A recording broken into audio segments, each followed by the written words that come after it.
السلام علیکم سامعین، آج میں آپ کو عام الفیل یعنی ہاتھیوں والے سال کے واقعے کے بارے میں بتاؤں گی۔ یہ واقعہ حضور اکرم صلی اللہ علیہ وآلہ وسلم کے پیدائش سے صرف 55 دن پہلے کا ہے، جب یمن کا بادشاہ ابرہہ ہاتھیوں کی فوج لے کر کعبے کو ڈھانے کے ارادے سے کیپ پر حملہ آور ہوا۔ ابرہہ حبشہ ایتھوپیا کا بادشاہ تھا جو مسیحیت کا پرجوش حامی تھا۔ 525 میں اس نے یمن فتح کیا اور صنعا میں ایک شاندار گرجا گھر تعمیر کروایا تاکہ وہ اسے مرکزی عبادت گاہ بنا سکے۔ اس کا مقصد تھا کہ عرب کے لوگ خانہ کعبہ کے بجائے صنعا کے گرجا گھر کا حج کریں۔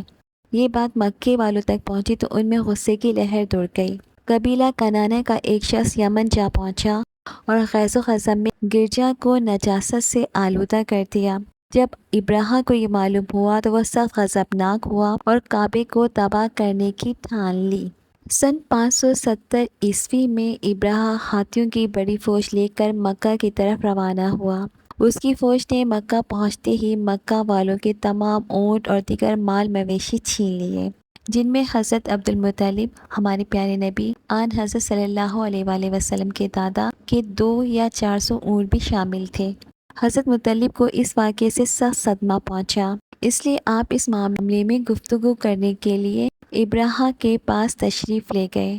جب ابرہہ کو معلوم ہوا کہ قریش کا سردار اس سے ملاقات کرنے کے لیے آیا ہے، اس نے آپ کو اپنے خیمے میں بلا لیا، اور جب اس نے حضرت عبدالمطلب کو دیکھا، ایک بلند قامت، روبدار اور نہایت ہی حسین و جمیل آدمی جن کی پیشانی پر نبوت کا جاہ و جلال چمک رہا ہے، تو وہ صورت دیکھتے ہی مرعوب ہو گیا اور بے اختیار تخت شاہی سے اتر کر آپ کی تعظیم اور تکریم کے لیے کھڑا ہو گیا اور اپنے برابر میں بٹھا کر دریافت کیا کہ کہیے سردار قریش، یہاں آپ کی تشریف آوری کا کیا مقصد ہے؟ حضرت عبدالمطلب نے جواب دیا کہ ہمارے اونٹ اور بکریاں وغیرہ جو آپ کے لشکر کے سپاہی لے آئے ہیں، آپ ان سب مویشوں کو ہمارے سپرد کر دیجیے۔ یہ سن کر ابرہہ نے کہا، اے سردار قریش، میں تو یہ سمجھتا تھا کہ آپ بہت ہی حوصلہ مند اور شاندار آدمی ہیں، مگر آپ نے مجھ سے اپنے اونٹوں کا سوال کر کے میری نظروں میں اپنا وقار کم کر دیا ہے۔ اونٹ اور بکری کی حقیقت ہی کیا ہے؟ میں تو آپ کے کعبے کو توڑ پھوڑ کر برباد کرنے کے لیے آیا ہوں۔ حضرت عبدالمطلب نے کہا، مجھے تو اپنے اونٹوں سے مطلب ہے۔ کعبہ میرا گھر نہیں ہے بلکہ وہ خدا کا گھر ہے، اور وہ خود اپنے گھر کو بچا لے گا۔ مجھے کعبے کی ذرا بھر بھی فکر نہیں ہے۔ یہ سن کر ابرہہ اپنے فرعونی لہجے میں کہنے لگا، اے سردار مکہ، سن لیجئے کہ میں کعبے کو ڈھا کر اس کی اینٹ سے اینٹ بجا دوں گا اور روئے زمین سے اس کا نام و نشان مٹا دوں گا، کیونکہ مکے والوں نے میرے گرجا گھر کی بڑی بے حرمتی کی ہے، اس لیے میں اس کا انتقام لینے کے لیے کعبے کو ڈھا دینا ضروری سمجھتا ہوں۔ حضرت عبدالمطلب نے فرمایا کہ پھر آپ جانیں اور خدا جانے، میں آپ سے سفارش کرنے والا کون؟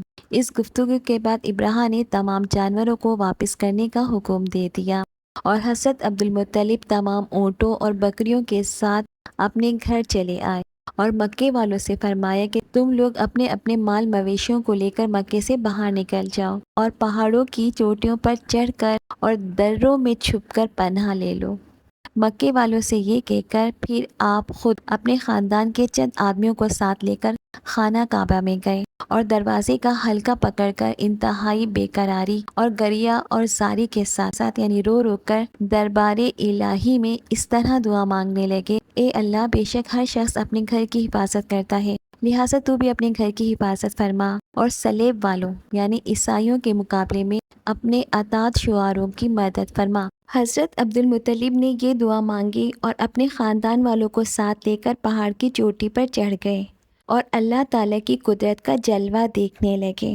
ابرہہ جب صبح کو کعبہ ڈھانے کے لیے اپنے لشکر جرار اور ہاتھیوں کی قطار کے ساتھ آگے بڑھا اور مقام مغمس میں پہنچا تو اس کا خاص ساتھی محمود جو آگے آگے تھا یکایک بیٹھ گیا۔ اس کو بہت مارا گیا، یہاں تک کہ اسے زخمی کر دیا گیا، مگر وہ نہ ہلا۔ اسے جنوب، شمال اور مشرق کی طرف موڑ کر چلانے کی کوشش کی جاتی تو وہ دوڑنے لگتا، مگر مکے کی طرف موڑا جاتا تو وہ فوراً بیٹھ جاتا اور کسی طرح آگے بڑھنے کے لیے تیار نہ ہوتا تھا۔ ہر چند کہ اسے مارا گیا اور بار بار للکارا گیا، مگر ہاتھی نہ اٹھا۔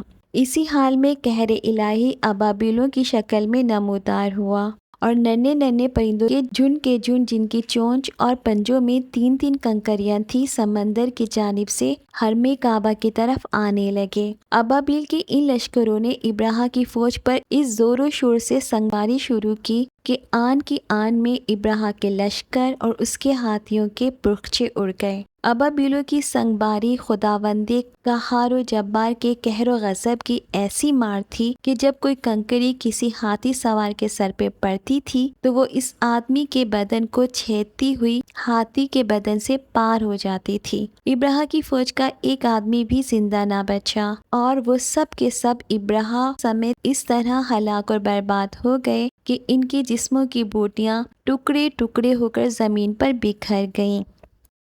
قرآن مجید کی سورہ فیل میں اللہ تعالیٰ نے اس واقعے کا ذکر کرتے ہوئے ارشاد فرمایا، ترجمہ: تم نے نہیں دیکھا کہ تمہارے رب نے ہاتھی والوں کے ساتھ کیا کیا ان کی تدبیر ضائع نہیں کر دی اور ان پر پرندوں کے جھنڈ بھیجے جو ان پر پکی ہوئی مٹی کی کنکریاں پھینکتے تھے اور انہیں ایسا کر دیا جیسے کھایا ہوا بھوس۔ جب ابراہیم اور اس کے لشکر کا یہ انجام ہوا تو حضرت عبدالمطلب پہاڑ سے نیچے اتر آئے اور اللہ تعالیٰ کا شکر ادا کیا، اور تمام اہل عرب ان کو ایک خدا رسیدہ بزرگ کی حیثیت سے قابل احترام سمجھنے لگے۔